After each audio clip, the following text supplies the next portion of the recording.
नवरात्रि की बहुत बहुत शुभकामनाएं। और कुछ ही दिनों में देश रामनवमी का पर्व मनाएगा। रामनवमी की बहुत बहुत शुभकामनाएं। आपको भी। मेरा पहला सवाल होगा ये कि आपने कई भाषणों में कहा है कि 2024 आपका लक्ष्य नहीं है, 2047 है। तो 2047 तक क्या कुछ होने वाला है और क्या ये चुनाव महज एक फॉर्मेलिटी है? मैं समझता हूं कि 2047 को और 2024 दोनों को मिक्सअप नहीं करना चाहिए। दो अलग चीज़ें हैं। जब देश आज़ादी के 75 साल अमृत महोत्सव मना रहा था, उसी समय मैंने ये विषय सबके सामने रखना शुरू किया था, आज से 1-2 साल पहले। और मैं ये कहता था कि 2047 देश की आज़ादी के 100 साल होंगे। स्वाभाविक रूप से ऐसे जो माइलस्टोन होते हैं वो एक प्रकार से नया उत्साह भरते हैं, नए संकल्प के लिए व्यक्ति को तैयार करते हैं। और उस अर्थ में मेरा मत था कि एक मौका है, 75 साल पर हम खड़े हैं, 100 साल पहुंचने वाले हैं।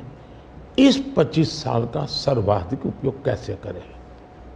हर इंस्टीट्यूशन, हर कोई अपना एक लक्ष्य बनाए कि मैं अपना गांव का प्रधान हूं, 2047 तक मेरे गांव में इतना तो मैं करूंगा।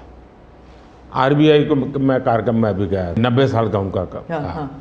तो मैंने कहा कि 10 साल बहुत महत्वपूर्ण है, आपके 100 साल होंगे, इस पर अभी से सोचिए।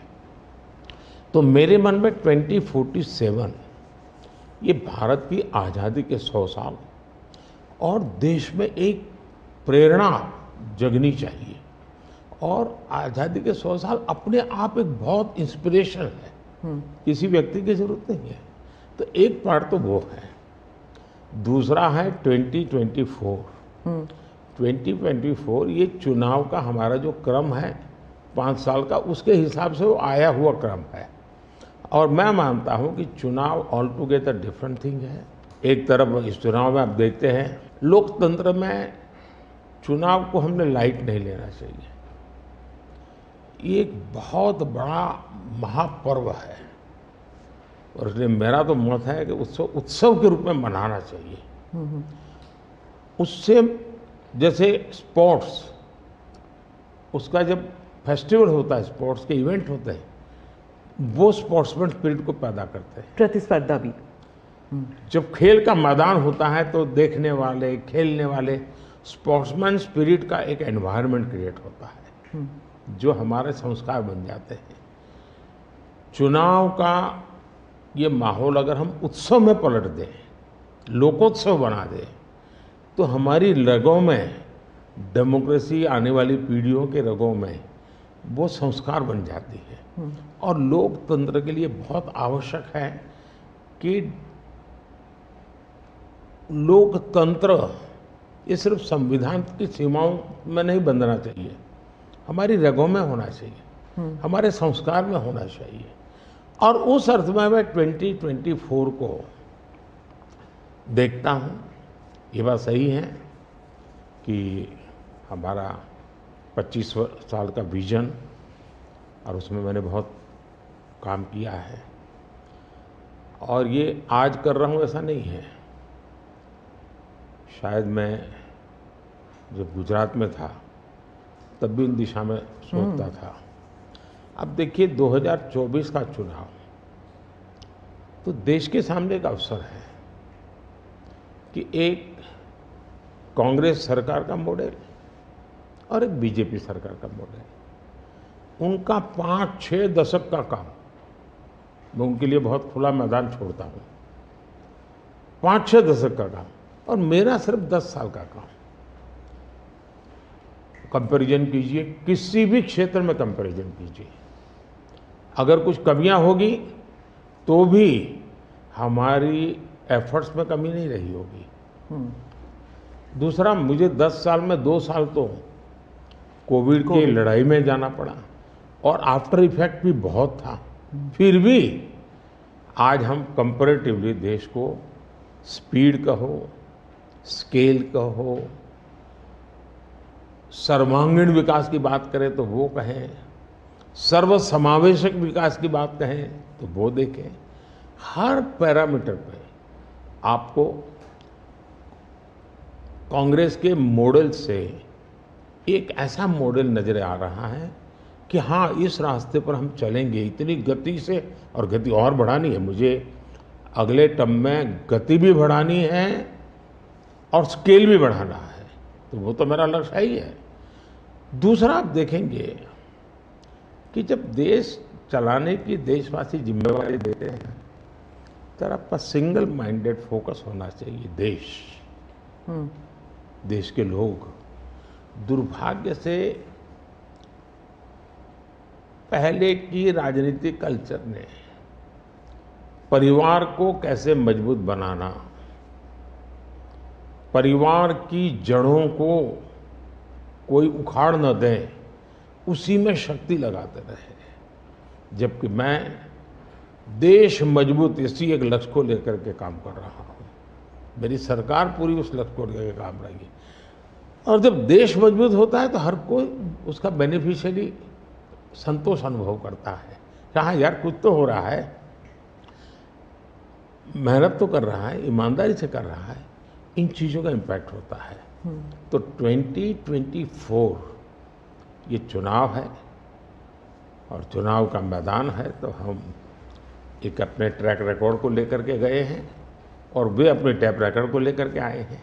अब प्रधानमंत्री जी, आपने दो चीज़ों का जिक्र किया जिसके बारे में पूछना चाहूँगी। एक तो वो जब आरबीआई में जब आपने कहा 2014 विजन वगैरह की बात कर रहे थे, तो जब आप कहते हैं कि ट्रेलर है, आपके स्पीचेस में कहते हैं अभी तो ट्रेलर है, मैं बहुत कुछ करने वाला हूँ, तो एक कस्बा होता है जो थोड़ा नर्वस हो जाता है कि करने क्या वाले हैं मोदी जी। एक वो नर्वस होते हैं, जो दूसरी जिनका विश्वास आप पर पूर्ण तरह है, वो सोचते हैं कि हाँ अभी और काम बाकी है और मोदी जी उसे अंजाम देने वाले हैं। तो दोनों के लिए आप अगर हमें बताएं कि विजन क्या है कि 2047 तक किस तरह ये विजन सक्सेसफुल होगा, क्या आपका गेम प्लान है? जब मैं कहता हूँ कि मेरे मन में बहुत बड़े बड़े प्लान है और उसके लिए बहुत बड़े बड़े फैसले हैं, किसी को डरने की ज़रूरत नहीं है। मेरे निर्णय किसी को डराने के लिए नहीं है, किसी को दबाने के लिए भी नहीं है। मेरे निर्णय देश के सर्वांगीण विकास के लिए है, जन कल्याण के लिए है, देश के युवाओं के एस्पिरेशंस को मैं देर करना नहीं चाहता हूँ, मैं समय बिगाड़ना नहीं चाहता हूँ, उस अर्थ में मैं कह रहा हूँ। दूसरी बात है, ज़्यादातर सरकारों का स्वभाव होता है, वो ये मिजाज में रहते हैं हमने तो सब कुछ कर लिया, हम तो सब कुछ करते हैं। मैं नहीं मानता हूँ मैंने सब कुछ कर लिया है।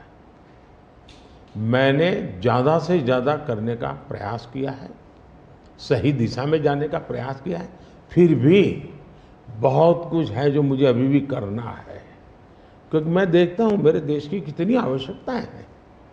हर परिवार का सपना, वो सपना कैसे पूरा हो, ये मेरे दिल में पड़ा हुआ है।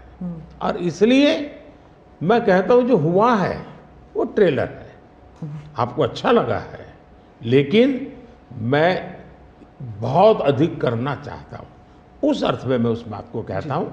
दूसरी बात है कि 2047 का जो विजन का सवाल है, एक तो मैं लंबे समय तक मुख्यमंत्री रह करके आया हूँ और मैं अनुभव करता था कि बार बार चुनाव, आचार संहिता, किसी भी राज्य में चुनाव हो तो मेरे राज्य से 30-40 सीनियर अच्छे अफसर ऑब्जर्वर के नाते जाते थे इलेक्शन ड्यूटी, तो 40-50 दिन तक वो बाहर रहते थे। तो मुझे चिंता रहती थी कि मैं सरकार कैसे चलाऊं, क्योंकि देश में ऐसे चुनाव होते ही रहते और मेरे ऑब्जर्वर जाते रहते। तो फिर मैंने सोचा कि मैं ये इसको वैकेशन नहीं मानता हूँ। मैं चुनाव होगा तो उस पीरियड को वैकेशन के रूप में नहीं लूँगा। मैं अफसरों को पहले से काम देता हूँ, भाई अगली सरकार के लिए ये काम करो। तो मैं उस समय भी 100 दिन का प्लान करता था। हाँ, उसी पे पूछना था मुझे। हाँ। अभी तो चुनाव हो ही रहे हैं, अभी रिजल्ट्स भी नहीं आए और आप 100 दिन का प्लान बना रहे हैं। मैं चुनाव में जाने से पहले शुरू किया हाँ।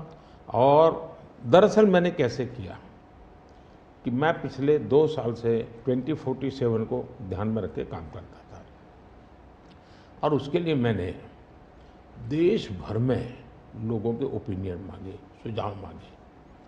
शायद 15 लाख से अधिक लोगों के मैंने सुझाव दिए हैं कि वो आने वाले 25 साल में हिंदुस्तान को कैसे देखना चाहते हैं। और मैंने सभी यूनिवर्सिटीज़ को कांटेक्ट किया, मैंने अलग अलग एनजीओ को कांटेक्ट किया, संगठनों को, और 15-20 लाख लोग उन्होंने इनपुट दिया। फिर मैंने एआई की मदद लेकर के उसको सब्जेक्ट वाइज बनाया, उसका काफ़ी मैंने टेक्नोलॉजी, आर्टिफिशियल इंटेलिजेंस, हाँ, टेक्नोलॉजी का भरपूर उपयोग किया। ओके। मैंने हर विभाग में अफसरों की एक डेडिकेटेड टीम बनाई कि भाई इस पर काम कीजिए, कैसे हो सकता है अगले टर्म के लिए, 25 साल के लिए। 25। और फिर मैंने खुद ने उनके साथ बैठा, प्रेजेंटेशन लिए 2-2, 2.5 घंटे, और मेरा विजन के अनुरूप क्या चीज़ें हैं, कौन सी चीज़ें डुएबल हैं, कौन सी चीज़ें डुएबल नहीं। थोड़ा सा ट्रेलर बता सकते हैं? उसको मैं ऐसा है कि आचार संहिता चल रही है। अच्छा। मैं अभी अगर इन चीज़ों को बताऊंगा तो शायद कोई उसको गलत अर्थ में ले लेगा, तो मैं उसमें फंसना नहीं चाहता हूँ जी। लेकिन इसमें कुछ छुपा हुआ नहीं है, मिल ही जाएगा। दूसरा मैंने कहा कि मैं चाहता हूँ कि ये जो मैं डॉक्यूमेंट बना रहा हूँ, जो मेरा विजन है, लेकिन वो विजन मोदी की बपौती नहीं है, वो 15-20 लाख लोगों के विचारों को उसमें समाहित किया। एक प्रकार से इसकी ओनरशिप देश की है। 15-20 लाख लोग इनपुट देते हैं, मतलब पूरा देश दे रहा है जी। मैंने क्या किया है कि मैंने उसको अभी डॉक्यूमेंट के रूप में तैयार करवा रहा हूँ। जैसे ही चुनाव प्रक्रिया पूरी हो जाएगी तुरंत वो स्टेट को भेज दिया जाएगा। ओके। मैं चाहूँगा कि स्टेट उस पर काम करे, स्टेट को क्या लगता है, क्या हो सकता है, क्या नहीं। और वो सिर्फ बीजेपी स्टेट्स नहीं है, सभी नहीं, पूरा देश, ये देश का है, ये भाजपा का नहीं है जी। ओके। ये काम देश का है जी। फिर मैं नीति आयोग की मीटिंग बुलाऊंगा, उसमें इस पर व्यापक चर्चा करूंगा मुख्यमंत्रियों के साथ, और फिर उसमें से एक फाइनल चीज बनेगी। दूसरी तरफ मैंने अफसरों को कहा है कि अभी जो हमारे सामने चित्र बना है, जो कुछ भी इनपुट आए उसके आधार पर मैंने अपने इनपुट दिए, उसमें से मुझे 3 हिस्सों में काम करना है। एक, बीजेपी का जो मैनिफेस्टो आएगा उसमें से करणीय काम तुरंत कैसे ले सकते हैं। दूसरा, ये जो 25 साल का हमारा जो एक खाका बना है, जो मेरा अपना विजन है, अभी तो मैं चाहूँगा कि मुझे और भी उसमें क्रिटिकल इनपुट चाहिए मुझे। मैं ऐसा नहीं मानता हूँ कि सब कुछ मुझे ही समझ और मुझे ही दिखता है। कोशिश मैंने भारी की, मैंने काफ़ी समय लगाया इसमें। उसको मैं 3 हिस्सों में बांटा। एक 25 साल, उसके लाइट में मेरे नेक्स्ट 5 ईयर, और उसके लाइट में मेरे फर्स्ट 100 डेज। तो इस प्रकार से मैंने पूरा डिजाइन बना के अफसरों को काम पे लगा दिया है, क्योंकि मैं 1 मिनट भी गंवाना नहीं चाहता हूँ जी। अब आपको याद होगा 2019 में बहुत कम लोगों को ध्यान रहता है, उस समय भी मैंने 100 दिन का काम दे करके चुनाव के मैदान में गया था, और जब मैं वापस आया आर्टिकल 370 100 दिन में मैंने कर दिया। 3 तलाक से मेरी बहनों को मुक्ति दिला दी, पहले 100 दिन में किया। यूएपीए बिल सिक्योरिटी को लेकर के हमने 100 दिन में कर दिया। बैंकों का मर्जर बहुत बड़ा काम था, हमने 100 दिन में किया। इतना ही नहीं, पशु का टीकाकरण, ये कोविड के टीकाकरण की इतनी चल रहा है ना, मैं देश में पहली बार करीब 15,000 करोड़ रुपया लगा करके पशुओं के टीकाकरण का बड़ा अभियान चला रहा हूँ, और मैंने 19 में पहले 100 दिन में किया था। तो मैं 100 दिन का क्या काम करना वो हैफाजत नहीं करता, मैं बिल्कुल प्लानिंग करके उसको आधार पर आगे चलाता हूँ। मोदी जी, आपने एक टर्म कॉइन किया है जो बहुत ही लोकप्रिय हो गया है, मोदी की गारंटी। अब चुनाव के वक्त कई लोग कह रहे हैं कि क्या उम्मीदवार जो है वो नॉट इम्पॉर्टेंट है, वोट तो सिर्फ मोदी जी को जा रहा है क्योंकि मोदी जी की गारंटी है। तो इलेक्शन के दौरान ये सब टर्मिनोलॉजी इम्पोर्टेंट होता है। पहली बात है, उम्मीदवार ही नहीं, चुनाव में हर मतदाता इम्पोर्टेंट होता है। चुनाव में बूथ लेवल का कार्यकर्ता भी इम्पोर्टेंट होता है, कैंडिडेट भी उतना ही महत्वपूर्ण होता है। और इसलिए ये कह देना कि और किसी का महत्व नहीं होता है, ये वरना इतना बड़ा चुनाव हो ही नहीं सकता है जी, तो बहुत महत्व होता है। जहाँ तक गारंटी का सवाल है, आज हमारे यहाँ दुर्भाग्य से शब्दों के प्रति जो कमिटमेंट होना चाहिए वो एक प्रकार से लग रहा है कि ये तो चलते का नाम गाड़ी, कुछ भी बोल दो, कहीं पर भी बोल दो, कोई जिम्मेवारी नहीं। अब आप देखा होगा इन दिनों एक नेताजी के पुराने ढेर सारे वीडियो बाजार में घूम रहे हैं और उनके एक विचार से दूसरा विचार कितना कॉन्ट्राडिक्टरी है। अब लोग एक साथ देखते हैं, अरे ये आदमी इतना हमें मूर्ख बनाता था, हमारी आंख में धूल झोंकता। अभी मैंने एक नेता का भाषण सुना, उन्होंने कहा एक झटके में मैं गरीबी हटा दूंगा। अब जिनको 5-5, 6-6 दशक देश का राज करने को मिला, वो जब आज कहेंगे कि मैं एक झटके में गरीबी हटा दूंगा, तो देश सोचता है ये क्या बोल रहे हैं। तो मुझे लगता है पॉलिटिकल लीडरशिप की क्वेश्चनेबल होती जा रही है। ऐसे में प्राण जाए और वचन न जाए, ये महान परंपरा से हम निकले हुए लोग हैं। मैं मानता हूं कि नेताओं ने ओनरशिप लेनी चाहिए, जिम्मेवारी लेनी चाहिए। ये मैं जो बोल रहा हूं मतलब मेरी जिम्मेवारी है, ये कोई करेगा ऐसा करेगा ऐसे नहीं चलता है। और उसमें से मैंने बल दिया है गारंटी का। मैं कमिटमेंट भी करता हूं और उसका मैं ओनरशिप ले रहा हूं। और जब ओनरशिप लेते हैं ना तो देश को भरोसा होता है। आज आप देखिए कि हम जो बात कहते हैं उस पर लोगों का भरोसा है। 370 हटाऊंगा, भले हमें पार्टी का जन्म हुआ तब से हम कह रहे थे, हमारे श्यामा प्रसाद मुखर्जी ने बलिदान दिया था, लेकिन हम उस पर पक्के मन से लगे हुए थे। जब मेरा मौका आया मैंने पूरी हिम्मत दिखाई, 370 गई और आज जम्मू कश्मीर का भाग्य बदल गया। 3 तलाक, कितने ही चीजों से गुजरा। पॉलिटिकल लीडरशिप डर गई, लोगों को रहा भी इनके पर क्या भरोसा करें। ये तो एक बार एक बोलते दूसरी बार, लोगों का भरोसा तब बनता है, कहेगा यार ये खुद खड़े रहेंगे, ये खड़े रहेंगे। और जाना भी है तो जिम्मेवारी लेकर के जाएंगे कि भाई ये था, मैं सोचा था, नहीं कर पा रहा हूं, मैं जा रहा हूं वापिस। लेकिन भरोसा बहुत बड़ी ताकत होती है और भारत जैसे देश में ये भरोसा को मैं अपनी जिम्मेवारी मानता हूं और इसलिए मैं बार बार गारंटी ये कहता हूं। मोदी जी, आप भरोसे की बात करते हैं, जब भी हमारे कैमरा टीम्स जहाँ भी जाते हैं वो सब यही कहते हैं कि जो मतदाता हो या कैंडिडेट हो वो सब यही बात करते हैं, मोदी पर भरोसा। तो have we come to this situation जहाँ पे पहले होते थे, बोला जाता था कि Indira is India, India is Indira, और अब है मोदी इज़ भारत, भारत इज़ मोदी। क्या उस लेवल पर पहुँच गए हैं? ऐसा है कि देश ये कहता है और जो मैं खुद भी फील करता हूँ कि ये माँ भारती का बेटा है, ये माँ भारती का संतान है। उससे ज़्यादा न लोग मुझे मेरे लिए सोचते हैं, न ही मेरे लिए बोलते हैं। भारत माँ का संतान है, माँ की सेवा कर रहा है, तो इतना ही बहुत है। मैं राम मंदिर प्राण प्रतिष्ठा की बात करती हूँ। इसको एक राजनीतिक रंग नहीं चढ़ना चाहिए था, लेकिन हो गया है। और जब इलेक्शंस आ गए हैं तो फिर चाहे ऑपोजिशन हो या बीजेपी हो, एक दूसरे पर आरोप लगाते हैं, तुम पापी तुम पापी। कांग्रेस कहती है कि इसका राजनीतिकरण बीजेपी ने किया इसलिए वो पापी है। बीजेपी कहती है कि न्योता देने के बावजूद आप प्राण प्रतिष्ठा में आए नहीं इसलिए आप पापी हैं। तो इसे आप कैसे देखते हैं? पहली बात है कि इसका राजनीतिकरण किसने किया। और इसको आज की घटनाओं से मत, जब हमारा जन्म भी नहीं हुआ था, हमारी पार्टी पैदा भी नहीं हुई थी, उस समय अदालत में ये मामला निपटाया जा सकता था, समस्या का समाधान हो सकता था।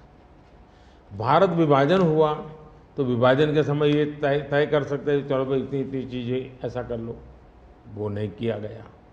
क्यों? कि एक ऐसा हथियार हाथ में है, जो हथियार वोट बैंक पॉलिटिक्स के लिए मजबूती का एक दांव है, इसलिए उसको पकड़ के रखा गया और बार बार उसको भड़काया गया। अब जब ये अदालत के अंदर मामला चल रहा था, अदालत में अभी जजमेंट ना आए वहां तक कोशिश की गई। न्यायिक प्रक्रिया से होना चाहिए, तो हमारा संविधान हमें कहता है और सरकार की तो जिम्मेवारी है, लेकिन उसमें भी अड़ंगे डालना, ये क्यों? क्योंकि उनके लिए ये राजनीतिक हथियार था, ऐसे लोगों के लिए। और देखिए राम मंदिर का, ऐसे लोग हैं राम मंदिर कर रहे हैं, तुम्हें मार देंगे, ऐसा करके वोट बैंक बनाने का एक तरीका था। अब हुआ क्या, राम मंदिर बन गया तो उनके हाथ से वो मुद्दा ही चला गया।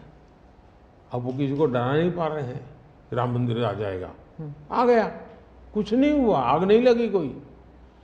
दूसरा, इनकी प्रकृति, आप सोमनाथ मंदिर से लेकर के अब तक की घटनाएं देखिए, वे भारत की मूलभूत आस्थाएं, भारत का मूलभूत जो पिंड है, उसके प्रति नेगेटिविटी लेकर के ही देश में वो अपनी बात है। अब सोमनाथ मंदिर को क्या प्रॉब्लम था? सरदार पटेल थे, डॉक्टर राजेंद्र बाबू को जाना था, वहां तो न जनसंघ था, न भाजपा था, न आरएसएस थी, न कोई लड़ाई थी, लेकिन उन्होंने मना कर दिया जाने। वो जो नेहरू जी की जो चिट्ठी थी, हाँ, जो भी है, अब ये और वो परंपरा आज भी चल रही है कि प्राण प्रतिष्ठा का निमंत्रण मिले और आप उसको ठुकरा दें। सचमुच में तो आपको गर्व होना चाहिए कि ये राम मंदिर निर्माण करने वाले जो भी लोग हैं, जिन्होंने संघर्ष भी किया है, वे आपके सारे पाप भूल करके, सारे आपके गुनाह भूल करके घर में आकर के आपको इनवाइट कर रहे हैं और नए से व्यवहार शुरू करना चाहते हैं। आप उसको भी उस पुराने मिजाज से ठुकरा दें, तब लगता है कि आपके लिए वोट बैंक एक बहुत बड़ी आपकी मजबूरी है। और उस वोट बैंक के चलते इस प्रकार की चीज़ें होती रहती। और ये किसी को नीचा दिखाना, किसी का अपमान करना, ये अपना अधिकार मानते हैं। और मैं कभी कभी कहता हूँ, ये तो नामदार है, हम तो कामदार है। अब मैं नॉर्थ ईस्ट जाऊँ, वहाँ के लोग कोई कपड़े पहना दे, मैं पहनता हूँ, उसकी भी मजाक उड़ाना, यानी हर चीज़ की। मैं तमिलनाडु जाऊँ, लुंगी पहनूँ, तो उनको लगता है देखो ये कर रहा है, वो कर रहा है। मैं हैरान हूँ जी, इतनी नफरत लोकतंत्र में नहीं होती है, नहीं होनी चाहिए। देखिए हमारे लिए, मैं मानता हूँ ये न राजनीति का विषय हम लोगों के लिए है, न होना चाहिए और न कभी होगा। हमारे लिए एक जबरदस्त आस्था का विषय है जी। और ये कोई प्रभु राम का संबंध कोई मेरे कारखाने में नहीं आया जी, हजारों साल से, और दुनिया के अनेक देशों में है। जब ये राम मंदिर का निमंत्रण देने के लिए ट्रस्ट के लोग मुझे आए, उन्होंने ठुकरा दिया। मैं सोचने लगा, इतना बड़ा मुझे दायित्व दिया जा रहा है, मैं अपने आप को योग्य क्या कैसे करूं, अपने आप को योग्य कैसे बनाऊं। तो मैंने कुछ लोगों की एडवाइस ली, कुछ संतों की, कुछ जानकार लोगों की, मेरी स्पिरिचुअल लाइफ से जुड़े हुए कुछ लोगों को मैंने पूछा कि भाई मैं इसको एक प्रधानमंत्री के रूप में इस कार्यक्रम को नहीं लेता हूँ, एक राम भक्त के रूप में करना चाहता हूँ, मुझे क्या करें। उसमें से मुझे सुझाव आया, तो सुझाव तो बहुत, लेकिन मैंने फिर कुछ अध्ययन भी किया और मैंने मनोमन तय किया कि मैं 11 दिन का अनुष्ठान करूँगा। और मैं ज़मीन पे सोता था, नारियल के पानी पर रहता था, और तय किया मैं प्रभु राम जहाँ जहाँ गए थे उसमें जहाँ भी मैं जा सकता हूँ जाने का प्रयास करूँगा। और वहाँ मैं अपना, जब मैं श्रीरंगम मंदिर में गया, दक्षिण भारत में, हाँ, दक्षिण भारत में, और कम्ब रामायण का मैंने पाठ किया वहाँ, तब मुझे वहाँ के लोगों ने बताया कि साहब 800 साल पहले जब कंब रामायण की रचना हुई तो पहला पाठ इसी जगह पे हुआ और मैं देख रहा सबके आंख में आंसू थे। ये जो मैंने अनुभूति की है साउथ में खास करके, यहाँ बैठे हुए लोगों को अंदाज नहीं आएगा जी कि क्या भक्ति है, क्या आस्था है और कितनी पवित्रता है उसमें। मेरा कार्यक्रम नोन नहीं था, मेरा काम भी ऐसा व्यक्तिगत था, लेकिन जो जन सामर्थ्य एक प्रकार से मुझे उनके भाव में अनुभव कर रहा था, तो मेरे लिए शायद मेरी स्पिरिचुअल जर्नी की एक बहुत बड़ा महत्वपूर्ण एक 11 दिन की घटना मैं देखता हूँ। मैं और राम मंदिर प्राण प्रतिष्ठा को मैंने बहुत गंभीर लिया था जी। मैंने एक इवेंट के रूप में नहीं लिया था जी, मेरे लिए वो इवेंट नहीं था। वो एक स्पिरिचुअल मूवमेंट था आपके लिए? मैं मानता, मुझे दिखता था वो 500 साल का संघर्ष, मुझे दिखता था 140 करोड़ लोगों की श्रद्धा, सपने, और देश के गरीब गरीब लोगों ने पाई पाई दे करके मंदिर बनाया है जी। ये मंदिर 3 चीजें मैं देखता हूँ। एक, 500 साल का अविरत अखंड एक निष्ठ संघर्ष, लाखों लोगों का एक काम के लिए बलिदान। दूसरा, लंबी न्यायिक प्रक्रिया, इतने सालों की न्यायिक प्रक्रिया, और न्यायिक प्रक्रिया के हर तराजू से तूल करके निकला हुआ, कसौटी हुआ। दूसरा, टेक्नोलॉजी का उपयोग, ASI के द्वारा उसकी खुदाई, सबूत, ये एक बहुत बड़ा। और चौथा, हिंदुस्तान के कोटि कोटि लोगों ने 1-1, 2-2, 5-5 रुपया जो भी दे सकते हैं दे करके ये मंदिर बनाया है। ये मंदिर सरकारी खजाने से नहीं बना है। ये ऐसे पहलू हैं कि जो भारत के स्वाभिमान को, भारत के सामर्थ्य को, भारत के सपनों को, भारत के संकल्प को और भारत के आने वाली पीढ़ी को बहुत बड़ी प्रेरणा देने वाले हैं। हम दक्षिण भारत की बात करते हैं तो पहले मैं दक्षिण भारत के कुछ मुद्दों के बारे में उठाऊंगी। बीजेपी का एक ऐसा नेता तमिलनाडु में उभर के आया है जो इसके लिए मीडिया अटेंशन काफ़ी कुछ आ रहा है, वो है अन्नामलाई जी। तो वो काफ़ी कॉन्फिडेंट हैं कि तमिलनाडु में बीजेपी को डबल डिजिट फिगर आएंगे। तो क्या ये उनका ओवर कॉन्फिडेंस है कि आप भी तमिलनाडु इतनी बारी जा चुके हैं? पहली बात है कि तमिलनाडु जनसंघ के जमाने से और भारतीय जनता पार्टी, मैं कहता हूँ 5-5 पीढ़ी हमारी इस विचार के लिए वहाँ खप चुकी है। तो एक निरंतर काम चला है। जब कांग्रेस से लोग निराश हुए तो प्रादेशिक पक्षों की तरफ गए और लंबे अरसे तक प्रादेशिक पक्षों का जो कुछ भी कामकाज देखा है, अब लोग निराश हो गए। निराशा के इस माहौल में उन्होंने दिल्ली में भाजपा की सरकार का मॉडल देखा, हिंदुस्तान में अन्य राज्यों में भाजपा की सरकार का मॉडल देखा, देश भर में जो तमिल बंधु रहते हैं उन्होंने अपने घरों में जाके बताया भी हम जिस राज्य में रहते हैं वहाँ तो ये हो रहा है। तो लोग स्वाभाविक तमिल प्रजा कंपैरिजन करने लगी कि जो हवा खड़ा किया गया था ये तो अच्छा काम कर रहे हैं। अब जैसे मैंने तमिल काशी संगम किया तो तमिलनाडु में DMK पार्टी वाले लोग ये तो पानीपुरी वाले करके मजाक उड़ाते थे, लेकिन जब तमिलनाडु के लोग काशी संगम कार्यक्रम में आए और काशी का रूप रंग देखा, उन्होंने कहा ये हमने तो जो सुना था ऐसा नहीं है, ये तो बहुत डेवलप दिखता है, बड़ी प्रगति हो रही है, IT का नेटवर्क दिखता है। तो सोचने का तरीका बदलने लगा और उसके कारण DMK के प्रति जबरदस्त गुस्सा पैदा हुआ है। मैं कल्पना नहीं करता हूँ इतना बड़ा गुस्सा पैदा हुआ है। वो गुस्सा पैदा डाइवर्ट हो रहा है बीजेपी की तरफ पॉजिटिव वे में। और अन्नामलाई एक बहुत ही अच्छे आर्टिकुलेट है, यंग है, बहुत ही अपनी IPS कैडर में बहुत बड़ी प्रतिष्ठित नौकरी छोड़ कर के आए हैं। दूसरा, लोग सोचते कि यार इतना बड़ा होनहार कैरियर छोड़ के आया आदमी तो DMK AIADMK में चला जाता उसकी तो जिंदगी बन जाती, कि वो मानने नहीं गया, वो बीजेपी में आया। तो लोग आप यार ये बीजेपी में गया है मतलब कुछ मेटल है, कुछ अच्छे इरादे वाला इंसान लगता है, तो स्वाभाविक रूप से उसके आकर्षण का केंद्र बना है। और मेरी पार्टी की विशेषता है, हम हर स्तर के हर छोटे मोटे कार्यकर्ता जिसमें क्षमता है उनको अवसर देते हैं। हमारा कोई परिवारवादी तो पार्टी है नहीं, परिवार से चलित पार्टी नहीं है, जिन पार्टियों में of the family, by the family and for the family होता है। और इसलिए हमारे यहाँ तो हर एक को अवसर मिलता है। फैमिली बेस्ड पॉलिटिक्स अगर हम बात करें तो तमिलनाडु में डीएमके ने कहा है कि उन्होंने काफ़ी बयान दिए हैं सनातन के खिलाफ, और वो तो काफ़ी अरसे से करते आए हैं, काफ़ी दशकों से उनका एंटी सनातन पोजीशन रहा है। लेकिन अब जो है वो लोग थोड़ा बहुत आक्रोश दिखने को मिल रहा है। तो आप क्या समझते हैं कि is it because of awareness कि लोग बीजेपी की तरफ मुड़ रहे हैं, या फिर सनातन के खिलाफ जो उनके स्टेटमेंट्स है वो बाकी राज्यों में भी ये फैल रहा है? अब मैं इस सवाल को जरा अलग तरीके से देखता हूँ। सवाल हमें कांग्रेस को पूछना चाहिए।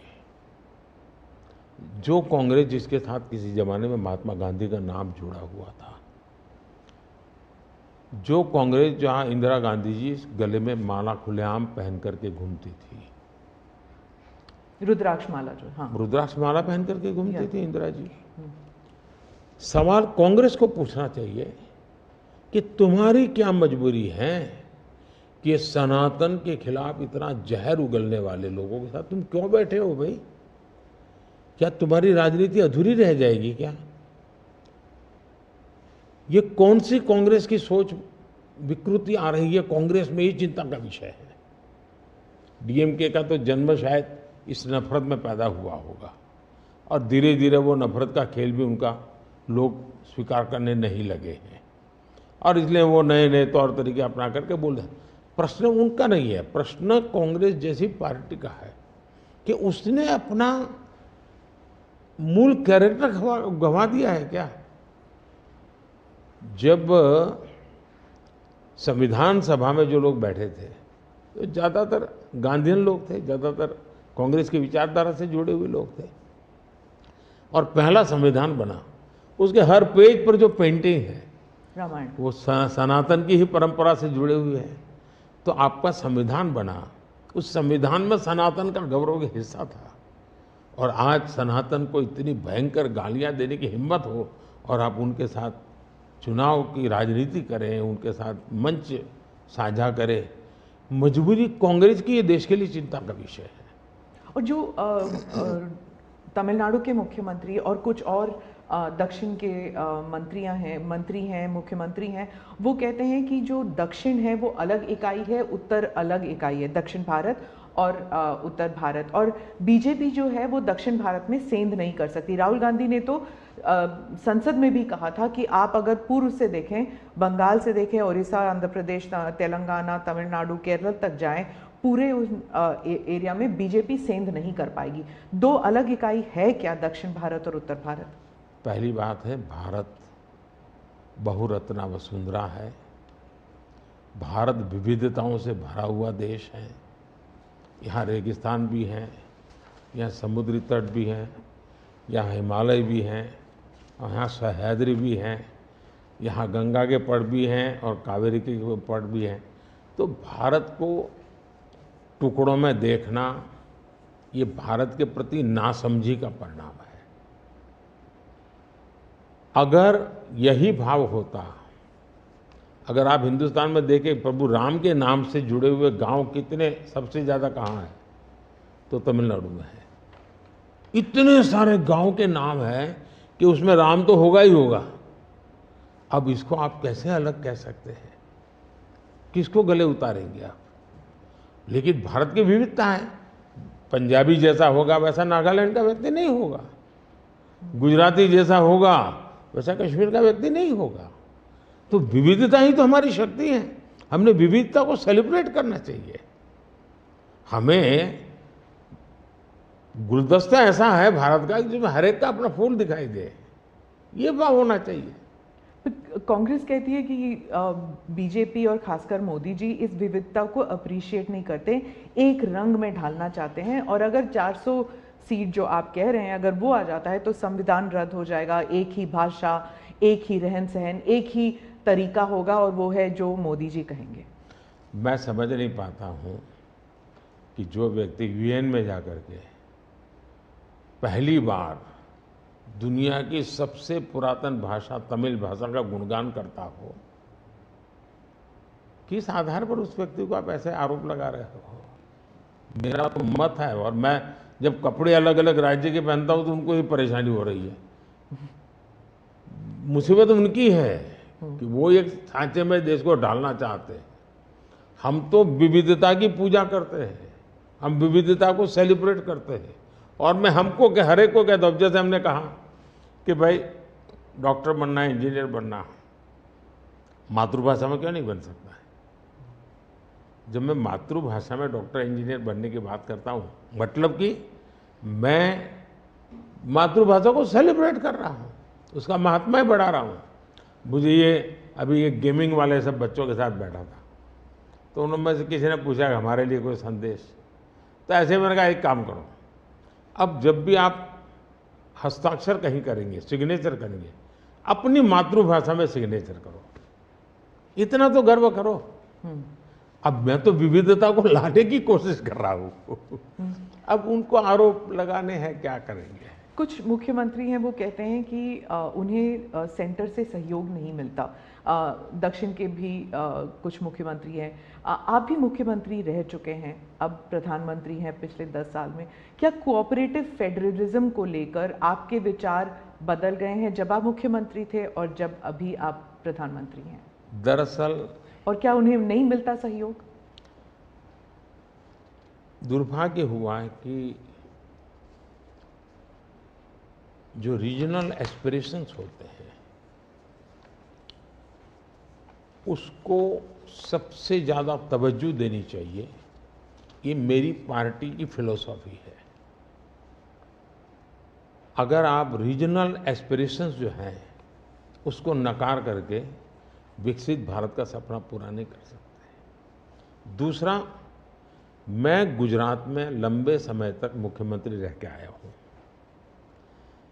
और मेरा सौभाग्य है कि देश में मैं पहला प्रधानमंत्री ऐसा हूँ कि जिसके पास राज्य के मुख्यमंत्री का इतना बड़ा अनुभव रहा है।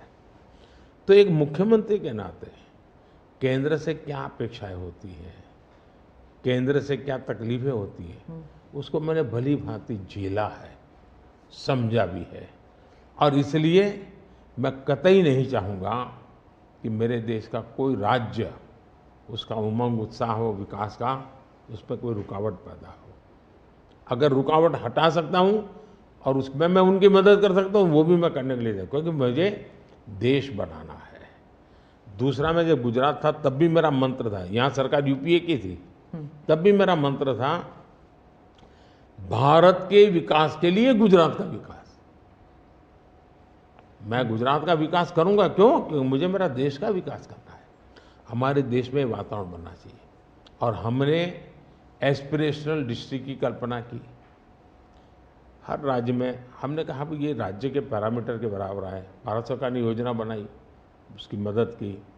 सभी राज्य आज हमारे एस्पिरेशनल डिस्ट्रिक्ट में और एस्पिरेशनल ब्लॉक में मिल करके हम काम कर रहे हैं और बहुत अच्छे परिणाम नजर आ रहे हैं। अब आप कोरोना देखिए, मैंने इतनी बार चीफ मिनिस्टर से मीटिंग की, शायद 20-25 बार, और हर चीज़ में सब मिल कर के निर्णय करते थे। तो हम साथ मिल कर के चले तो हम कोरोना के जंग को जीतने में सफल हुए। और मैं पब्लिकली कहता हूँ कि कोरोना की लड़ाई में भारत की सफलता का कारण मैं सभी राज्यों का भी उतना ही योगदान है, मैं रिकॉग्नाइज करता हूँ। और इसलिए मैंने हमेशा कहा है कि देश को आगे ले जाना है तो हमें कॉम्पिटिटिव कोऑपरेटिव फेडरलिज्म चाहिए। हमारे यहाँ स्पर्धा होनी चाहिए, तंदुरुस्त स्पर्धा होनी चाहिए विकास की, तब जाकर के। अब देखिए G20, मैं G20 दिल्ली में कर सकता था, मैंने ऐसा नहीं किया। हिंदुस्तान के हर राज्य में G20 समिट किया, क्योंकि हर राज्य में G20 को सबसे ज़्यादा अवसर मिले, लोगों को उस राज्य को देखने का अवसर मिले, राज्य को अपना एक्सपोजर के लिए ग्लोबल प्लेटफॉर्म मिल जाए। क्यों? क्योंकि मैं चाहता हूँ मेरा देश का हर कोना मेरे लिए देश ही है। मोदी जी, दो सवाल G20 को लेकर मैं पूछना चाहती थी आपसे। एक तो वो जो क्लासिक शॉट था ना, वो प्रेसिडेंट बाइडेन और प्रिंस सलमान जो हैंडशेक वाला जो शॉट, उसके बारे में एक। दूसरा, वेस्टर्न मीडिया में बहुत से आर्टिकल्स आते थे उस वक्त कि कोई कंसेंसस होगा नहीं, डिक्लेरेशन होगा नहीं, पर हो गया डिक्लेरेशन। तो ये दो, इन दोनों चीज़ों की बैक स्टोरी बताइए। एक तो आपने वो हैंडशेक कैसे करवाया, और दूसरा डिक्लेरेशन कैसे हुआ? एक ग्लोबल गुड जब उसके लिए काम करते हैं और अपने निजी कोई इफ्स एंड बट्स नहीं होते हैं, तो आप दुनिया को ऑन बोर्ड ले सकते हैं। और मेरी कोशिश ये थी कि मुझे बताइए भाई, आखिरकार ये G8 और G20 पैदा कैसे हुआ, जिन मुद्दों को लेकर के पैदा हुआ तो उस मुद्दों से हटना नहीं चाहिए। और उसमें सब मेरे से कन्विंस हुए, सब लोग कन्विंस हुए। कुछ लोगों से मुझे व्यक्तिगत बातचीत करने की ज़रूरत थी, मैंने वो भी किया। कुछ शब्दों की किसी के आग्रह रहते थे, उनको मैंने समझाने का प्रयास किया। दूसरा, मेरा इरादा था कि मैं लास्ट डे, लास्ट सेशन में नहीं करूँगा। मैं इसको इतना जल्दी करूँगा कि लोग सरप्राइज कर जाएंगे। और इसलिए मैंने दूसरे ही दिन, पहले ही सत्र में डिक्लेरेशन वाला काम पूरा कर दिया। तो जो नेगेटिव अनुमानों के आधार पर सारा G20 घसीटने की कोशिश होती थी, मैं इसको किसी भी हालत में चौंका देना चाहता था। तो दैट वाज माय स्ट्रेटेजी, और वो स्ट्रेटेजी सफल हुई। और मुझे खुशी है। जहाँ तक दुनिया के उन देशों को क्यों लाए साथ, कैसे लाए, देखिए, सिल्क रूट की चर्चा हम बहुत समय से सुनते आए हैं। सिल्क रूट किसने बनाया, कैसे बना, कोई हिस्ट्री अवेलेबल नहीं है। तो सिल्क रूट चल पड़ा और यानी इवॉल्व हुआ धीरे धीरे। हम लोगों ने ये जो IMEC की दिशा में हम गए हैं, ये बहुत बड़ा गेम चेंजर बनने वाला है। और आने वाले हजारों साल उसका इम्पैक्ट है। जैसा सिल्क रूट का इम्पैक्ट हजारों साल रहा, वैसा इसको इम्पैक्ट रहने वाला है। और उसमें मैं सबको विश्वास हुआ कि भाई हाँ, ये तरीका है। उसमें गल्फ कंट्रीज का भी पॉजिटिव और प्रोएक्टिव रोल था। भारत ने एक अच्छी भूमिका निभाने का भारत को अवसर मिला। US, यूरोप हमारे साथ थे, और सबको लगा कि एक कॉन्क्रीट पॉजिटिव आउटकम निकलेगा। तो हम उसको लेकर के मिलते थे।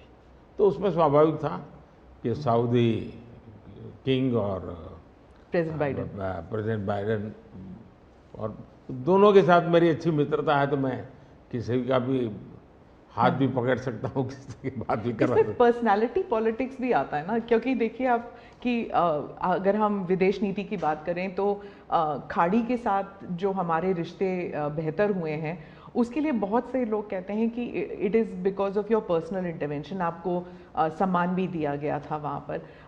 तो चाहे ईस्ट एशिया हो या वेस्ट एशिया हो, इसमें पर्सनालिटी पॉलिटिक्स कहाँ तक इम्पोर्टेंट है कि आप उनके जो राष्ट्रपति हैं या प्रधानमंत्री हैं, उनके साथ आपका वाइबिंग होता है, आप उनके साथ बातचीत करते हैं और वो फिल्टर डाउन होता है। फिर कहाँ तक इसमें पर्सनालिटी पॉलिटिक्स भी है? मैं समझता हूँ कि इसके अलग अलग व्यू हो सकते हैं और सब सही हो सकते हैं। एक मत स्ट्रॉन्ग है कि पर्सनालिटी कल्ट या पर्सनल रिलेशन, ये बहुत ज़्यादा इन चीज़ों में नहीं डाले थे। एक मत है, स्ट्रॉन्ग मत है। मुझे लगता है कि हमारी डिप्लोमेसी अगर प्रोटोकॉल में फंसी रहेगी तो हम परफॉर्म नहीं कर पाएंगे। डिप्लोमेसी की ताकत भी इनफॉर्मल में भी है, प्रोटोकॉल में ही ऐसा नहीं है। प्रोटोकॉल में ज़्यादा पोजीशनिंग होता है, पहले कौन आएगा, पहले कौन हाथ मिलाएगा वगैरह, उसी में समझ जाता है। तो मैंने शुरू से देखा कि भाई, जैसे मेरी शपथ हुआ था, बड़ा इंटरेस्टिंग है। मैंने तय किया कि मैं सार्क देशों को 2014 की शपथ में। हाँ 2000 पहली बार में पहली बार। सार्क देशों को बनाने का मेरे मन में विचार आया। और उसके पीछे कारण ये था क्योंकि मेरा चुनाव प्रचार में मुझ पर आरोप एक ही था कि ये मोदी जो कि राज्य से आया है, ये देश की राजनीति क्या समझेगा, विदेश नीति क्या समझेगा, ये तो डुबो देगा। ये चुनाव प्रचार का मेरा खिलाफ के जो मुद्दे थे उसमें एक बड़ा महत्वपूर्ण मुद्दा था। सब लोग मेरी मजाक उड़ाते थे। तो मुझे लगा इनको एक ही एक्शन से मुझे जवाब दे देना चाहिए, बोलने की जरूरत नहीं है। पहले दिन से। तो मैंने शपथ समारोह में सार्क देशों को बुलाया। उसके पहले मैंने बैक चैनल से उन सबसे सहमति ले ली थी, ऐसा तो नहीं हो सकता कि कोई, और सब लोग आए। मेरा शपथ हुआ। फॉरेन मिनिस्टर अभी तो हमारा बना भी नहीं था, और मैं इन सारी चीज़ों से बिल्कुल नया था, बिल्कुल अनभिज्ञ था। लेकिन बायलैटरल सबके साथ होना था। जब हम लोग हैदराबाद हाउस में गए तो मुझे समझाया सब प्रोटोकॉल वालों को, सब ऐसा होगा, वो आएंगे, आप ऐसा कहेंगे सर। जब समय हुआ आना शुरू, मैंने कहा ऐसा करो मैं बाहर जाता हूँ उनको लेने के लिए। तो सारी सिस्टम हिल गई थी कि यार अपने प्रधानमंत्री गेट पर जाएंगे। सारी मेरी एमईए की प्रोटोकॉल की जो दुनिया थी ना, उसके लिए वो पहला ही दिन बड़ा गजब होता, और मेरे लिए वो एक एक्शन सारे मेरे दरवाजे खोल दिए थे। और इसलिए मैं प्रोटोकॉल में बंधने के बजाय परफॉर्मेंस पर फोकस करके डिप्लोमेसी के लेवल को शिफ्ट करने का प्रयास किया, और उसमें मुझे सफलता मिली है। President Obama, president Biden, president Trump, इन तीनों के साथ आपने काम किया हुआ है, और इंडिया यूएस रिलेशंस एक अपवर्ड ट्रैजेक्टरी पे हैं। लेकिन बहुत से मुल्क हैं जो भारत की अपवर्ड ट्रैजेक्टरी से परेशान होते हैं। ये इट इज़ अंडरस्टूड कि ये है, जैसे कि चाइना, क्योंकि वो दे यूज टू थिंक कि ग्रुप ऑफ टू होगा, एक तरफ चाइना, एक तरफ अमेरिका, मतलब दो पावर सेंटर्स होंगे। तो मैं सिर्फ उदाहरण के लिए चाइना दे रही हूँ, लेकिन हमारे इर्द गिर्द जो मुल्क हैं वो भी थोड़े असमंजस में है कि ये भारत की ट्रैजेक्टरी इतनी ऊपर इतनी जल्दी जा रही है। क्या हम अपने नेबरहुड को अपनी सक्सेस स्टोरी का हिस्सा नहीं बना सकते? अच्छा सवाल आपने पूछा। हमारी डे वन से पॉलिसी है, एक नेबर फर्स्ट, दूसरा एक्ट ईस्ट। तो जो हमारे ईस्टर्न पार्ट के जो हमारे आसियान कंट्री के देश हैं, उसमें हमने एक्ट ईस्ट पॉलिसी लिया है, यहाँ नेबरहुड फर्स्ट। तो ये हमारा डे वन से हमारे देश की भी पॉलिसी है और हमारी भी पॉलिसी है। पहले लूकैस था, मैंने आकर के उसको एक्ट ईस्ट कहा। लेकिन इसमें दूसरा, आज दुनिया के सैकड़ों मील दूर भी कोई देश है, उनको लगता है कि भारत की प्रगति में हमारा कोई बेनिफिट है, तो पड़ोसी क्यों नहीं देखेगा? आज पड़ोसी सबसे ज़्यादा खुश हैं क्योंकि भारत उनके सबसे, अब जैसे कोविड के कालखंड में कोई पड़ोसी देश ऐसा नहीं है कि जिसकी हमने मदद नहीं की हो। नेचुरल कैलेमिटी, कोई ऐसा देश नहीं है। अब जब नेपाल में भूकंप आया, फर्स्ट रिस्पॉन्डर हम थे। श्रीलंका में बहुत बड़ा क्राइसिस आया, उस क्राइसिस के समय सबसे ज़्यादा उनको मुसीबत में से बाहर निकालने का कोई काम किया है तो हिंदुस्तान ने किया, और पब्लिकली वो रिकग्नाइज करते, इसको कहते हैं। और इसलिए मैं तो दूसरा अनुभव कर रहा हूँ, वो हमसे बहुत अपेक्षाएं करते हैं, और पॉजिटिव अर्थ में मैं कहता हूँ, अच्छे रूप में देखते हैं। और भारत ने भी कहा है कि भाई हम हमारे सभी देशों को, पड़ोसियों को शक्तिशाली और समृद्ध देखना चाहते हैं।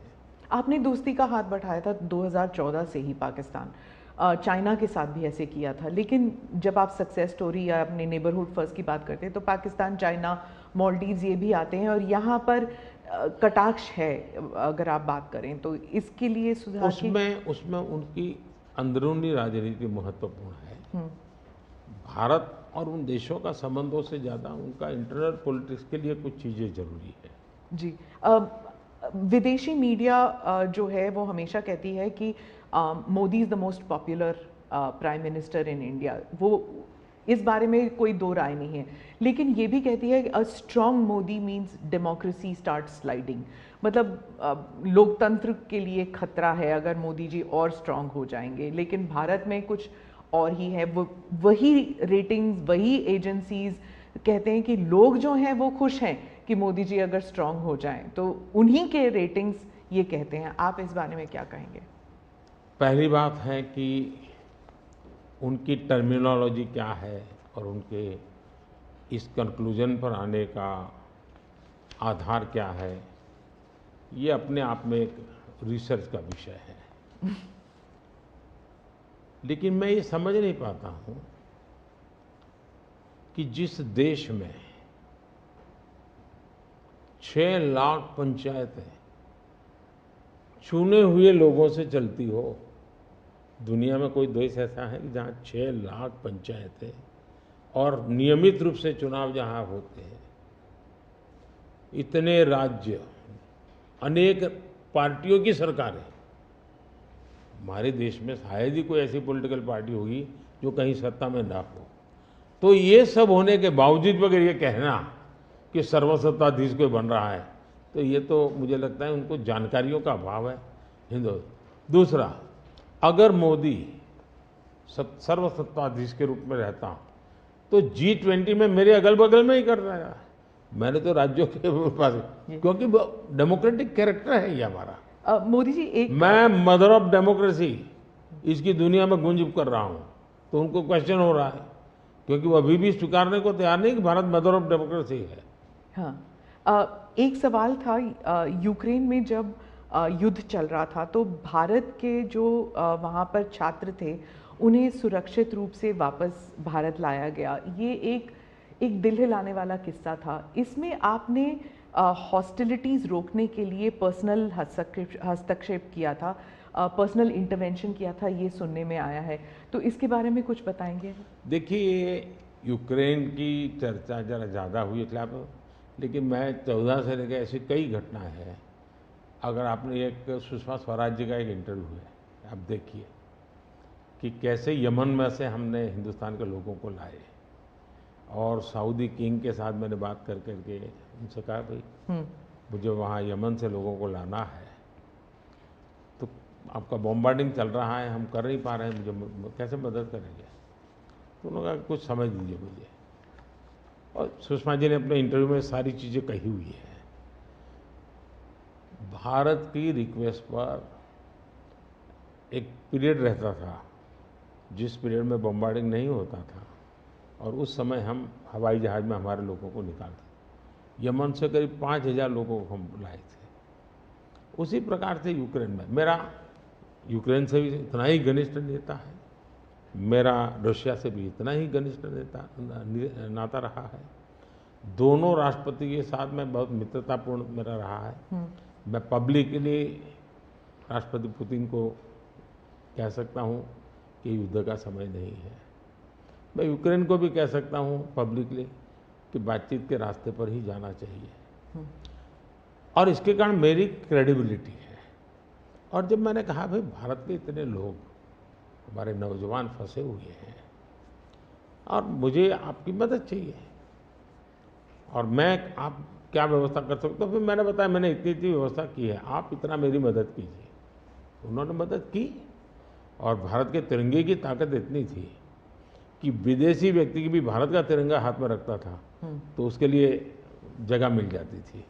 तो मेरा तिरंगा ही मेरी गारंटी बन गया था। मोदी जी, मैं डोमेस्टिक पॉलिटिक्स पे वापस आती हूँ। एक सवाल है इलेक्टोरल बॉन्ड्स के बारे में। राहुल गांधी जो हैं वो हर भाषण में कहते हैं, और विपक्ष के नेता भी कहते हैं कि इसमें धांधली हुई है। आपकी पार्टी के लोग भी कहते हैं कि अगर गलती है, अगर इसमें कोई गुंजाइश है इसके सुधार में, तो वो कर सकते हैं। क्या ये गलत फैसला था इलेक्टोरल बॉन्ड्स का? पहली बात है कि हमारे देश में लंबे अरसे से चर्चा चली है कि चुनावों में काला धन एक बहुत बड़ा खतरनाक खेल हो रहा है। देश के चुनावों को काले धन से मुक्ति मिले, इसके लिए कुछ करना चाहिए। चर्चा लंबे समय से चल रही है। चुनाव में खर्च तो होता ही होता है, कोई इनकार नहीं कर सकता है। मेरी पार्टी भी करती है, सब पार्टियां करती हैं, कैंडिडेट भी करते हैं, और पैसे लोगों से लेने पड़ते हैं, सब पार्टियां लेती हैं। मैं चाहता था कि हम कुछ कोशिश करें कि इस काले धन से हमारे चुनाव को कैसे मुक्ति मिले, ट्रांसपेरेंसी कैसे आए। एक प्रामाणिक पवित्र विचार मेरे मन में था, रास्ते खोज रहे थे, एक छोटा सा रास्ता मिला, वही पूर्ण है। वैसे हमने उस समय भी क्लेम नहीं किया था, पार्लियामेंट में डिबेट में सबने उसको सराहा भी था। आज जो लोग उलट पुलट बोल रहे हैं उन्होंने सराहा था, पार्लियामेंट डिबेट देख लीजिए। हमने कैसे कैसे काम किया, जैसे 1000 और 2000 के नोट खत्म कर दिए। चुनाव में वही बड़े बड़ी मात्रा में ट्रैवलिंग करते हैं, क्यों कि ये काला धन खत्म हो। हमने सुप्रीम कोर्ट ने कहा था कि 20,000 रुपये तक पॉलिटिकल पार्टियां कैश ले सकती हैं। मैंने कानून बनाकर, नियम बना करके 20,000 को 2,500 कर दिया। क्यों? क्योंकि मैं नहीं चाहता था कि ये कैश वाला कारोबार चले। फिर मैंने कहा है कि इलेक्टोरल बॉन्ड, कि जो पार्टी अपना सीक्रेसी मेंटेन करना चाहती है। होता था क्या, जैसे हम पहले बीजेपी में चेक से पैसा लेंगे तय किया, तो सब व्यापारी लोग हमें आकर के कहें साहब हम चेक से दे ही नहीं सकते। हमने कहा क्यों नहीं दे सकते? बोले हम चेक से देंगे तो हमें लिखना पड़ेगा, हम लिखेंगे तो जो सरकार है वो देखेगी कि ये विपक्ष को इतना पैसा दिया, तो हमें तो वो परेशान करेंगे। तो बोले हम तो पैसे देने के लिए तैयार है लेकिन चेक से नहीं देंगे। तो मुझे याद है हमारे 90 के दशक में जो चुनाव में हमको बड़ी दिक्कत आई थी, पैसे नहीं थे हमारे पास, और हम नियम लगा के बैठे थे कि हम चेक से लेंगे। देने वाले देने को तैयार थे, चेक से देने की इनकी हिम्मत नहीं थी। तो ये सारी चीज़ों का मुझे पता था। तो मैंने कहा भाई, तो हमने कहा भाई ऐसा है, अब देखिए इलेक्टोरल बॉन्ड न होते तो किस व्यवस्था में ताकत है वो ढूंढ के निकालते कि पैसा कहाँ से आया और कहाँ गया। ये तो इलेक्टोरल बॉन्ड की सक्सेस स्टोरी है कि इलेक्टोरल बॉन्ड थे तो आपको ट्रेल मिल रहा है मनी का, कि किस कंपनी ने दिया, कैसे दिया, कहाँ दिया। अब उसमें अच्छा हुआ बुरा हुआ वो विवाद का विषय हो सकता है, इसकी चर्चा हो। मुझे जो चिंता है वो, मैं ये कभी नहीं कहता हूँ निर्णय में कोई कमी नहीं होती है, निर्णय तो चर्चा कर सीखते हैं, सुधारते हैं, इसमें भी सुधार के लिए बहुत संभावना है।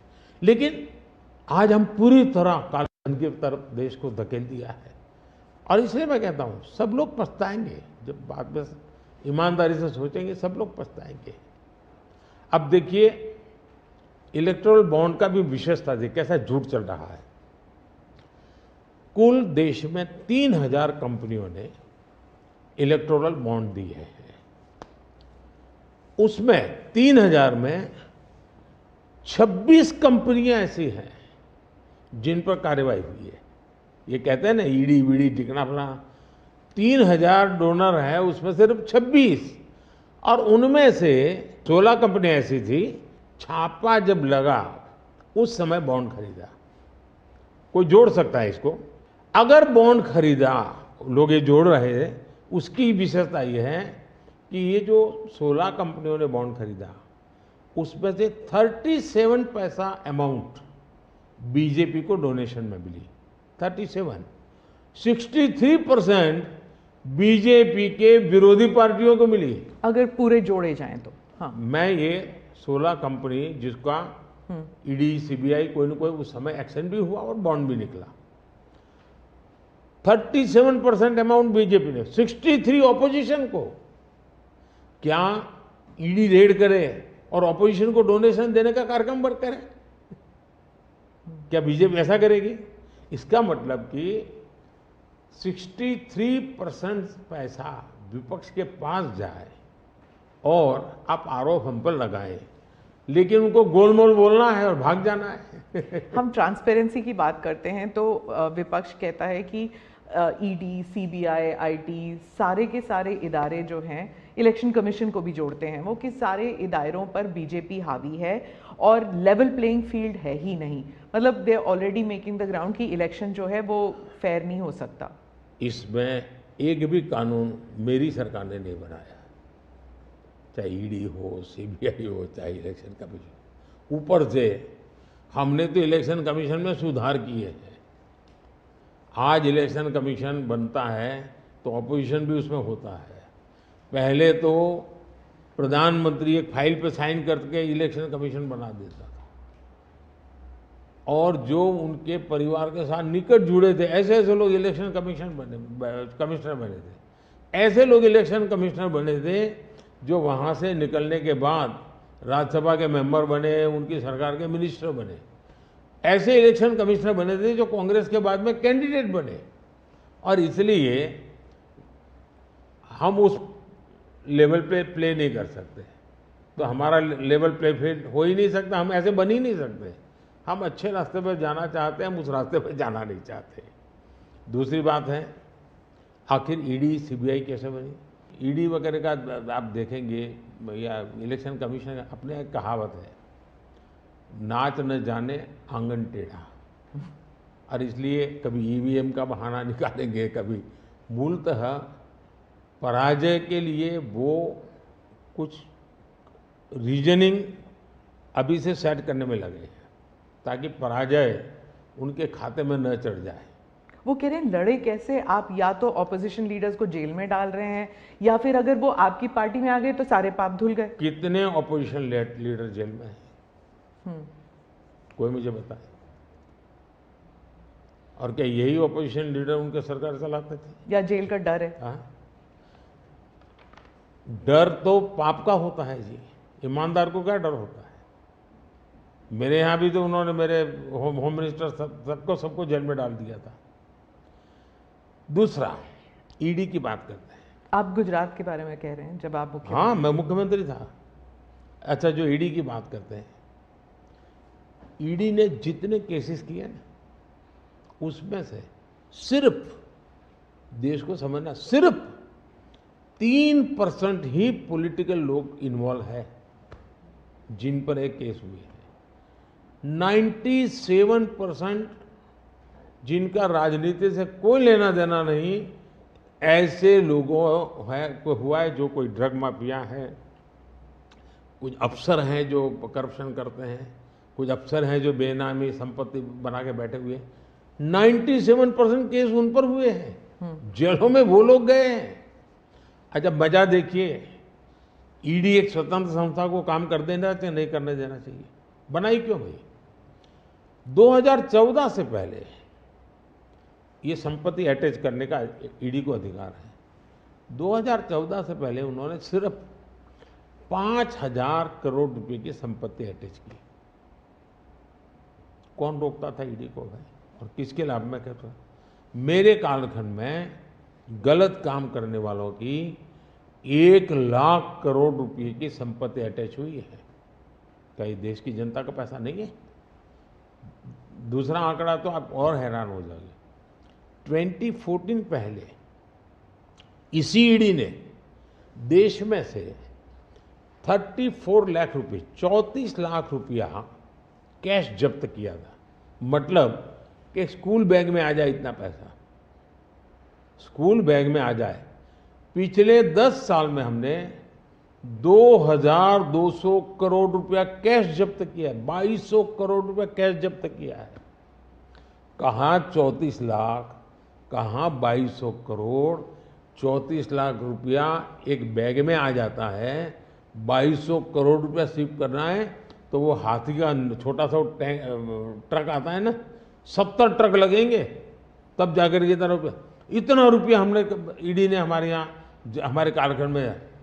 इसका मतलब ये है कि ईडी सही काम कर रही है। कैश पकड़ा है भाई, लोग पकड़े नहीं, कैश भी पकड़ा है।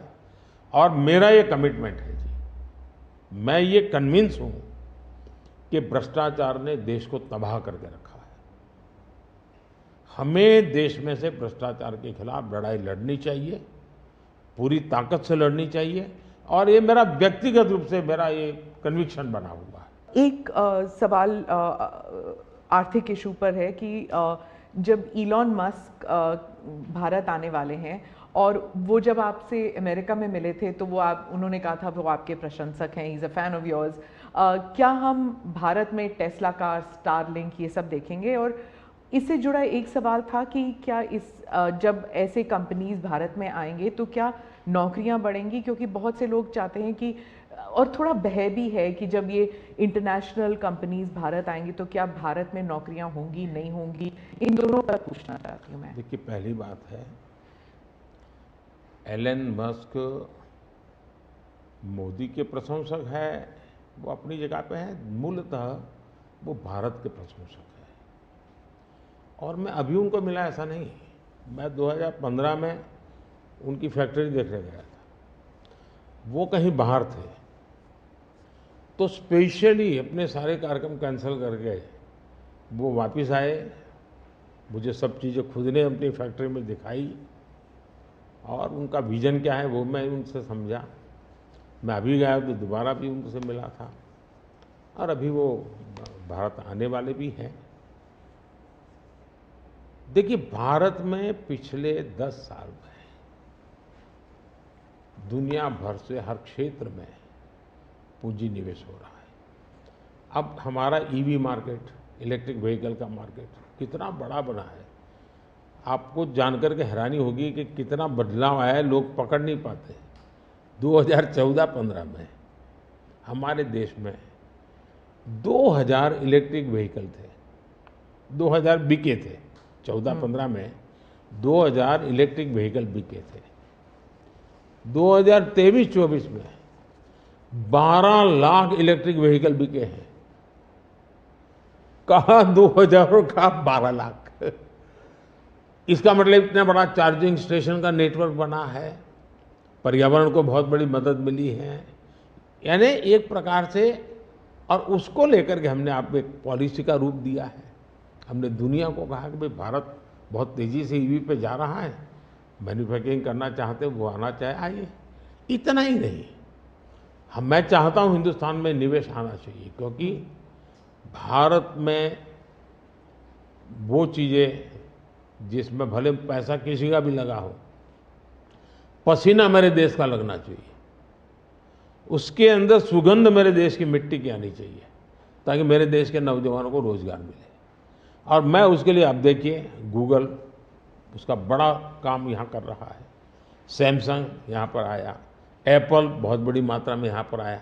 हमारे यहाँ बड़ोदरा के अंदर एयरक्राफ्ट मैन्युफैक्चरिंग के लिए काम शुरू हुआ। सेमीकंडक्टर के लिए अभी तो ताइवान के एक लीडर का बड़ा अच्छा बयान भी आया।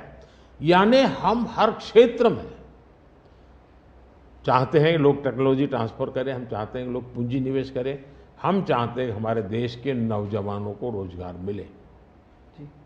मैं ये अब मुझे मंजूर नहीं है कि मेरा देश के गेहूं बाहर जाए और ब्रेड में बाहर से लूँ। मैं ऐसा नहीं चलाऊँगा। जो भी करूँगा मेरे देश में करूँगा, मेरे देश के नौजवानों के लिए करूँगा, और मैं इसके लिए नीतियाँ भी बनाता हूँ, हिम्मत के साथ बनाता हूँ, और लोग आ भी रहे हैं, भरोसा कर रहे हैं। प्रधानमंत्री जी, अंत में 2 सवाल पूछना चाहूँगी। एक तो फर्स्ट टाइम वोटर्स, पहले बार जो मतदान करने वाले हैं, उनके लिए आपका क्या संदेश है?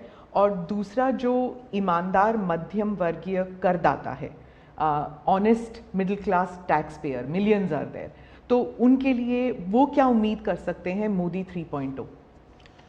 देखिए, मैं जो विकसित भारत की बात करता हूँ, उसके साथ साइमल्टेनियस किसका भविष्य जुड़ा हुआ है?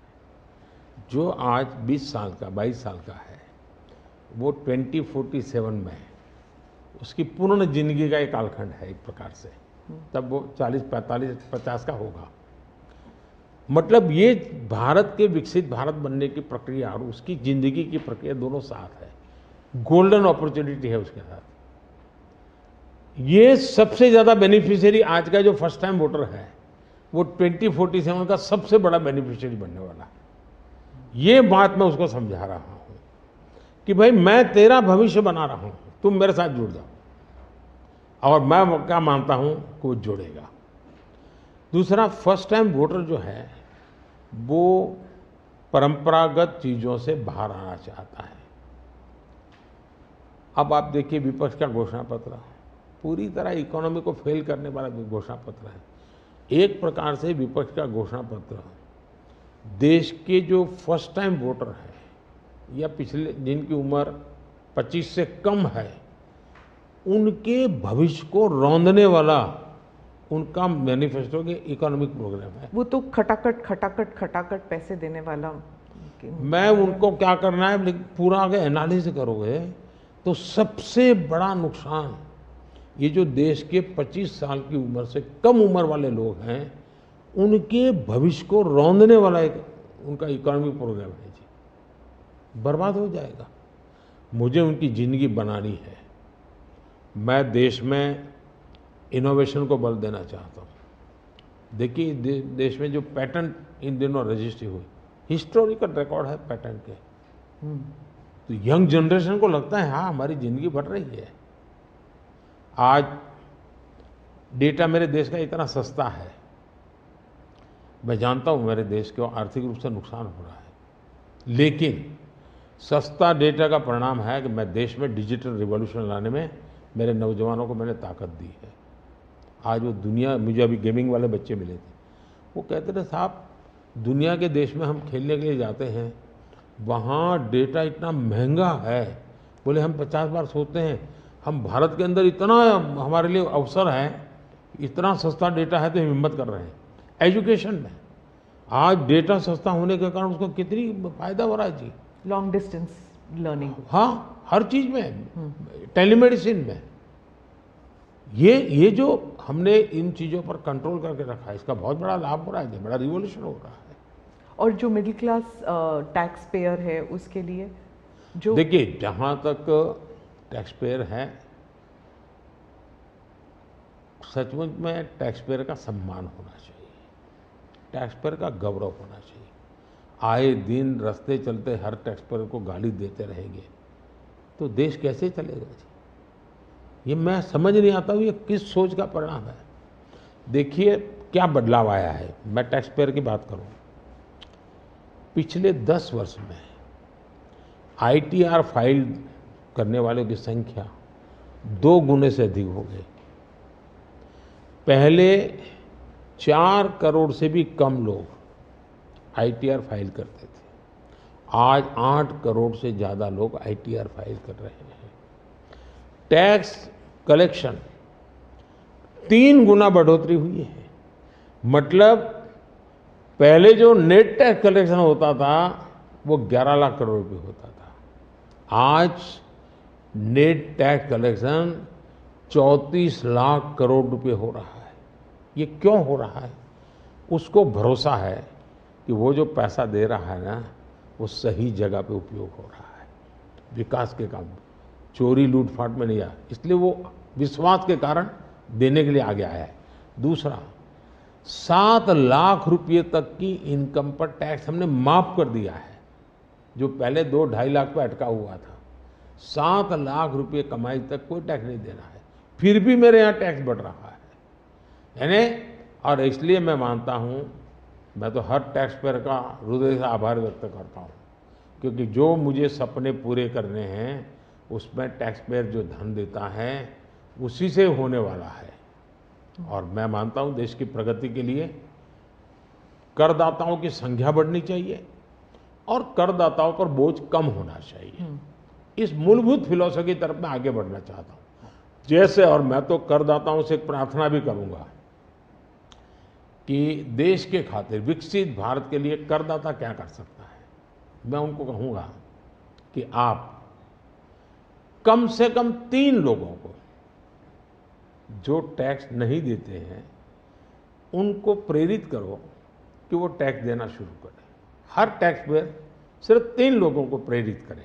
और मैं उनको समझाता हूँ, जब मैं गरीब का घर बनाता हूँ उसमें जो ईंट लगती है ना, किसी न किसी टैक्स पेयर की ईंट है, वो उसका जो पुण्य है ना, वो जो परिवार उसमें रहता है, जो पुण्य संतोष व्यक्त करता है, उसका पुण्य उस टैक्स पेयर को जाता है। किसी गरीब को मैं जब मुफ्त राशन देता हूँ, जब खाना पका करके अपने बच्चों को खिलाता है ना, तब वो कोई टैक्स पेयर सोचे कि काश मैंने टैक्स दिया था, वो भूखा बच्चा खाना खा रहा है, उसको टैक्स देने का आनंद आएगा। और इसलिए मैं टैक्स पेयर का धन, जन कल्याण के काम, इनको कोरिलेट कर करके ही चलना चाहता हूँ, ताकि देने वाले को संतोष हो कि मेरे पैसों से ये हो रहा है। ये बहुत बड़ी आवश्यकता है। और मैं बार बार कहता हूँ कि ये जो गरीब के घर की थाली है ना, उसका संतोष का जो पुण्य है ना, उसका हकदार कोई है तो देश का टैक्स पेयर है। मोदी जी, चुनाव के दौरान आपने वक्त निकाला और हमसे इतनी सारी बातें की, उसके लिए धन्यवाद। बहुत बहुत धन्यवाद आपको। और मेरे देशवासियों से ये फर्स्ट टाइम वोटर्स को मेरी अपील है कि देश के नाम वोट कीजिए। मैं उनको कोई राजनीतिक वोट के लिए नहीं कह रहा, देश के नाम वोट कीजिए। खुद का आने वाला 25 साल के भविष्य के लिए वोट करें, ये मैं उनसे आग्रह करूंगा। दूसरा, मैं देशवासियों का कहूँगा, मैं सभी पॉलिटिकल पार्टी के वर्कर्स को भी कहना चाहूँगा कि गर्मी बहुत है, धूप में सभी पार्टी के वर्कर दौड़ रहे हैं। मैं सभी पार्टी के वर्कर को कहूँगा, बहुत पानी पीजिए, बहुत पानी पीजिए, दौड़िए, बहुत दौड़िए, लेकिन पानी बहुत पीजिए, ताकि इस धूप में, इस गर्मी में मतदाताओं को भी कहूँगा कि इतनी ही धूप क्यों ना हो, आप मतदान अवश्य करें। हो सके तो सुबह जल्दी जल्दी मतदान कीजिए। ये और लोकतंत्र के उत्सव के रूप में चुनाव को मनाएं, यही मेरी प्रार्थना होगी देशवासियों को। अगली चुनाव सर्दियों में कीजिएगा और 1 नेशन 1 इलेक्शन वाला। आपने सही मुद्दा उठाया। 1 नेशन 1 इलेक्शन हमारा एक कमिटमेंट है। हमने पार्लियामेंट में भी बोला हुआ है, हमने कमेटी भी बनाई थी, कमेटी का रिपोर्ट भी आया है। तो 1 नेशन 1 इलेक्शन के संबंध में देश में बहुत लोग ऑन बोर्ड आए हैं, सभी दलों ने, बहुत लोगों ने इसमें जो कमेटी को अपना सुझाव दिए हैं, बहुत ही पॉजिटिव सुझाव आए हैं और बड़े इनोवेटिव सुझाव आए हैं। और देश का बहुत बड़ा लाभ होगा अगर हम इस रिपोर्ट को लागू करवा पाते हैं तो। जी, धन्यवाद मोदी। नमस्कार, थैंक यू। तो आप प्रधानमंत्री के इस विशेष साक्षात्कार को देख रहे थे। प्रधानमंत्री ने कहा है कि 1 नेशन 1 इलेक्शन हमारा कमिटमेंट है और अगर ये लागू हो जाता है तो इससे देश का बहुत बड़ा लाभ होगा। साथ ही साथ प्रधानमंत्री ने जो फर्स्ट टाइम वोटर हैं और देशवासियों से कहा कि